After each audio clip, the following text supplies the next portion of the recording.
کہ 3 ستون آپ کے 2 ستون آپ کے داہنی جانب تھے، 1 ستون بائیں جانب تھا، اور 3 ستون آپ کے پشت کے پیچھے تھے، اور سامنے والی دیوار سے 1 ہاتھ کا فاصلہ تھا۔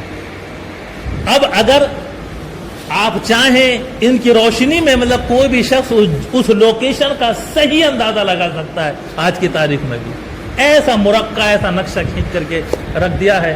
عزیزان گرامی، یہ سلسلہ ابھی تو انشاءاللہ تعالی آئندہ جاری رہے گا، بہت سے واقعات فتح مکہ کے تعلق سے ابھی باقی ہیں۔ اللہ تعالیٰ کی بارگاہ میں دعا ہے کہ رب کریم ہمیں اور آپ کو سیرت رسول اکرم صلی اللہ علیہ وسلم پڑھنے، سننے اور اس پر عمل کرنے کی توفیق رفیق عطا فرمائے۔ آمین۔ السلام علیکم۔